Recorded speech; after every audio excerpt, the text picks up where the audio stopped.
At good morning po. Ang video naman po natin ito ay itong update natin dito sa ating mga kaubasan. So unang-una ito, kung nakikita nyo po isa na to, ito po yung previous na nakuha natin kay Brad Orotob na ano po siya, wine grapes po, ang Chardonnay. So ayan po, medyo na gano'n na po siya. Ayan, na medyo nag-improve na po siya kasi ayan po, medyo gumanda na yung pinakatalbos niya, branch na po siya kasi nung dati po hanggang dito lang po yung pinakaano niya, pero wala pa po itong dalawa na to nung dumating sa akin, although buhay na po siya. So ayan, medyo nagano siya kasi nalagyan naman natin ng abono yan. Tapos itong ating Baikonur, wala yun na buhay, isa, dalawa, may apat tayo na buhay na Baikonur. Sana magtuloy-tuloy na yan. So yung 6 na piraso hindi nagtuloy. Ayun nga. Tapos ito yung pinakamalakas po sa lahat, Catawba, na itinapon lang po niya sa may labas ng ano natin, bakod ng pinagtataniman natin rito.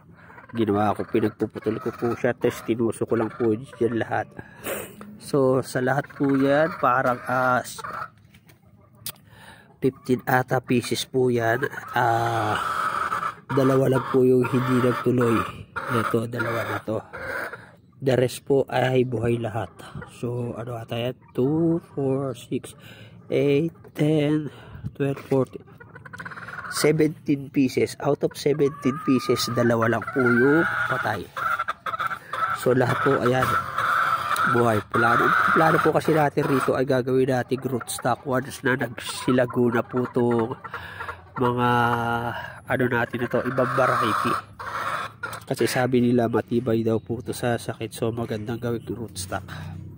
Pero as of now, kaya nakakatuwa po siya. So hindi ko na tatanggalin. Ayan, may mga bulaklak na po yan. Ayan, ayan po, ang dami.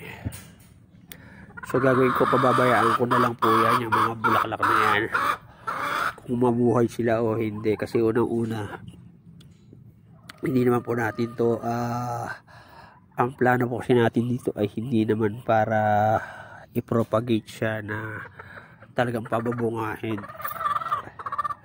Ang gagawin talaga natin to, ano yung buhay lang natin sila para maging gawang rootstock. The same time, yung pagka kuha tayo ng ibang gagawin natin rootstock pagka dumami naman yun, para maganda yung ano nila, mas matitibay.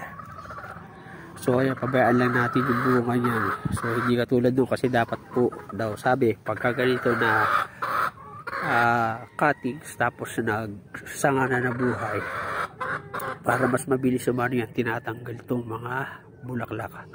So wala man tayong plano na i-propagate yan as food consumption, so pabayaan na lang natin yan as is. So okay lang sa akin yung goods yan. Tapos ito yung ating mga academic naman po. Ito academic po, ayan po yung medyo mas mahal-mahal na, kasi po yung ganyan po na buhay na ano po siya, ang price po niya ay 2K po ang bentahan po niya online. So kaserte tayo dahil out of 10 po na yan, isa, dalawa, tatlo lang po yung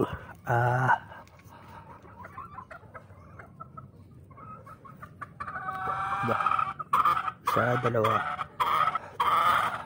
apat lang po yung hindi nabuhay. So nakabuhay po tayo ng 6 na piraso. At ang pinakamalaki po sa kanila, malusog na, ay itong isa na to, at saka ito na hindi mahaba na. Ito naman pong isa na to, nakakita nyo, pinruning ko na yan kasi ang pangit ng ano. Ayan po, may mga bago na siya sanga. Red cardinal po yan. So ibang variety po yan. Bali yung variety na hawak ko rito ngayon ay, kung kasama to, isa, dalawa, tatlo, apat, 5. 5 variety po yun nandito natin. Bali Catawba, Baikonur, Chardonnay, Red Cardinal at saka academic po. So ayan po, pag ano, tetestingin natin yan. At pagka medyo gumaling-galing na tayo sa pag-aalaga ng ubas, mag-upgrade po tayo ng ibang variety.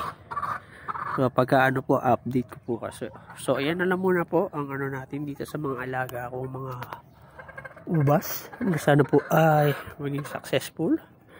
So yun po, God bless, happy watching at happy planting.